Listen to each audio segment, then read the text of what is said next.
Assalamualaikum warahmatullahi wabarakatuh.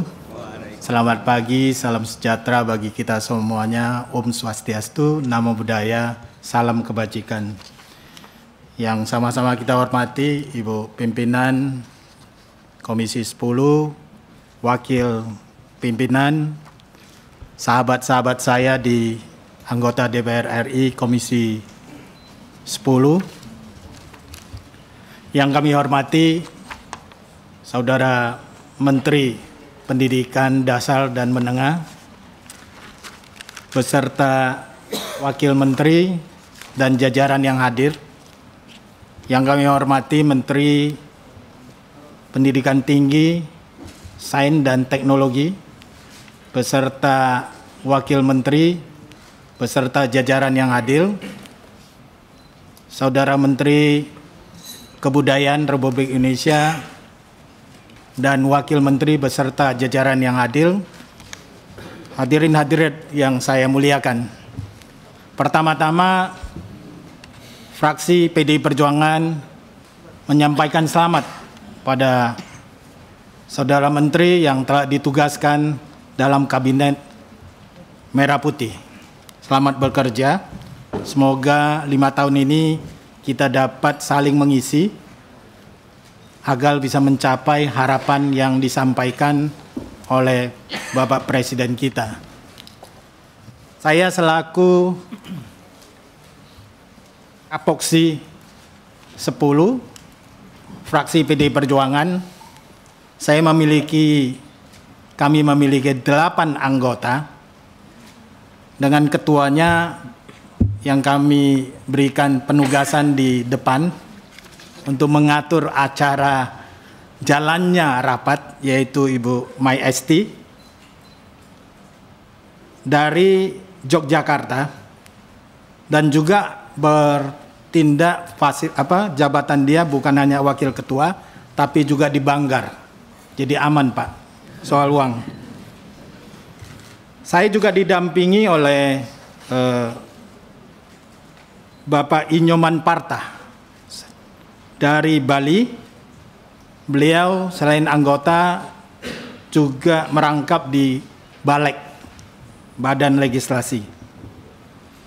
Kemudian kami memiliki cucu Presiden pertama, Pak Putih Guntur Soekarno, yang juga merangkap di BURT.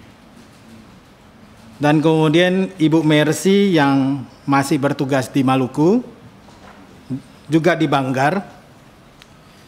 Dan sejarawan kami, Bapak Boni Triana dari Banten 1. Kemudian kami juga punya musisi yang hebat, Mas Once Michael dari DKI Jakarta 2. Dan kita punya komedian yang terkenal, Mas Denny Cagur dari Jawa Barat 2, dan saya sendiri dari Sumatera Utara 1, dokter yang tidak buka praktek lagi. Kerjaan saya hari ini berubah mengobatin kemiskinan yang diakibatkan kebodohan. Baru 3 periode, kalah dengan senior saya, Bapak Ferdiansa yang sudah 6 periode, Pak. Jadi dia suhu kami, Pak. Di komisaris lah utama dia.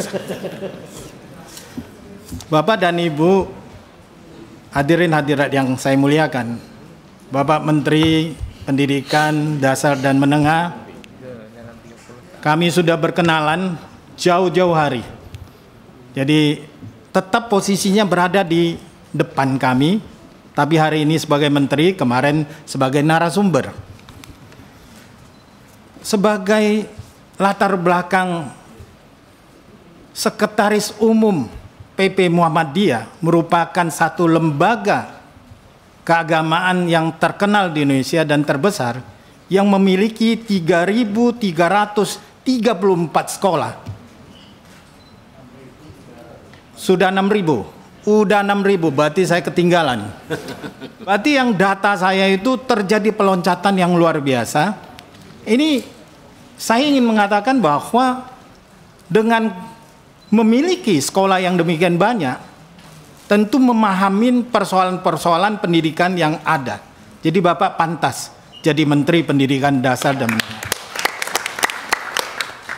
Dan saya tahu juga Pak, selama ini pendidikan yang diajarkan juga mengajarkan tentang hal-hal yang menyangkut tentang keberagaman. Ya, tesis Bapak saya baca juga. Ya, artinya saya tidak ragu lagi lah bahwa pendidikan inklusif yang ingin Bapak lakukan sesuai dengan ideologi negara kita, Pancasila dan Undang-Undang Dasar 1945. Apalagi ditemanin sahabat saya Pak Fajar yang pernah memberikan nilai kepada sekolah yang saya bangun, mendapat Ma'arif Award pada tahun 2014. Artinya Pak, kita sudah sehati Pak. Nah sekarang bagaimana implementasinya?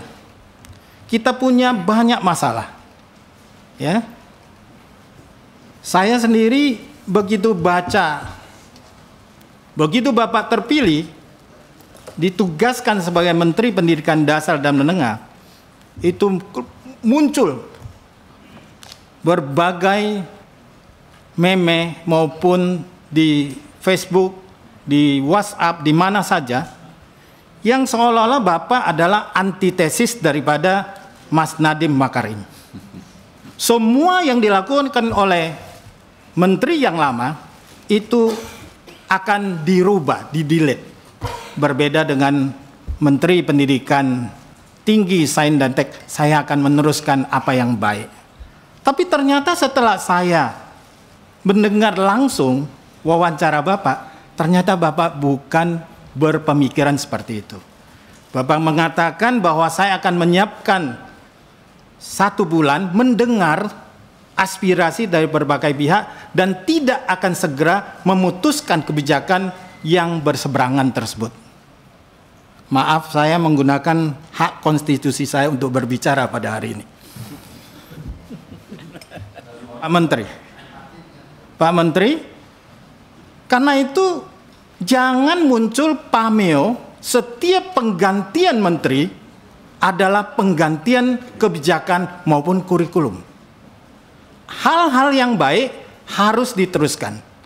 Nah karena itu Bapak dan Ibu sekalian, saya percaya bahwa perubahan itu penting. Kita jangan terus melakukan perubahan-perubahan kurikulum, itu akan mempengaruhi 3.328.000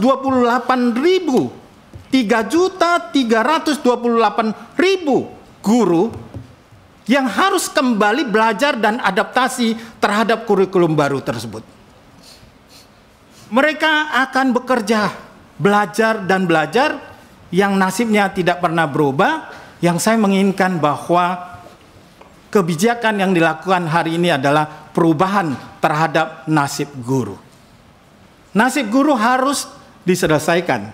Saya sangat sepakat dengan apa yang Bapak sampaikan bahwa pendidikan bermutu untuk semua, berarti Bapak akan meningkatkan kualitas pendidikan kita.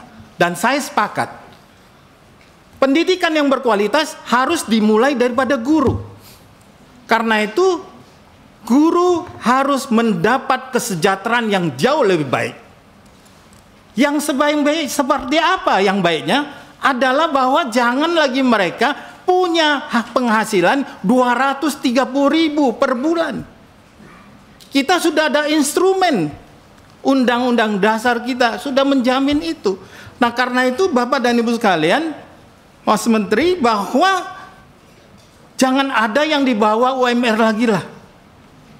Instrumen apa yang bisa digunakan? Sertifikasi Pak, yang Bapak sampaikan itu.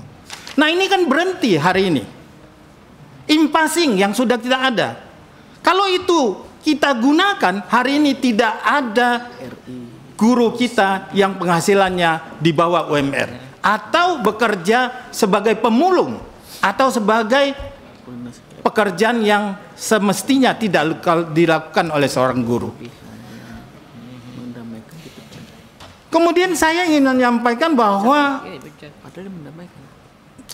menurut mandatori kita menerima 20% anggaran pendidikan yang kalau dihitung pada tahun 2025 kita akan menerima sebesar 722 triliun.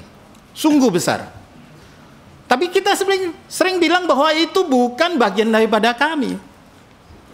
Undang-Undang Sekdiknas di dalam itu mengatakan yang bertanggung jawab penggunaan pendanaan itu adalah Kementerian Pendidikan.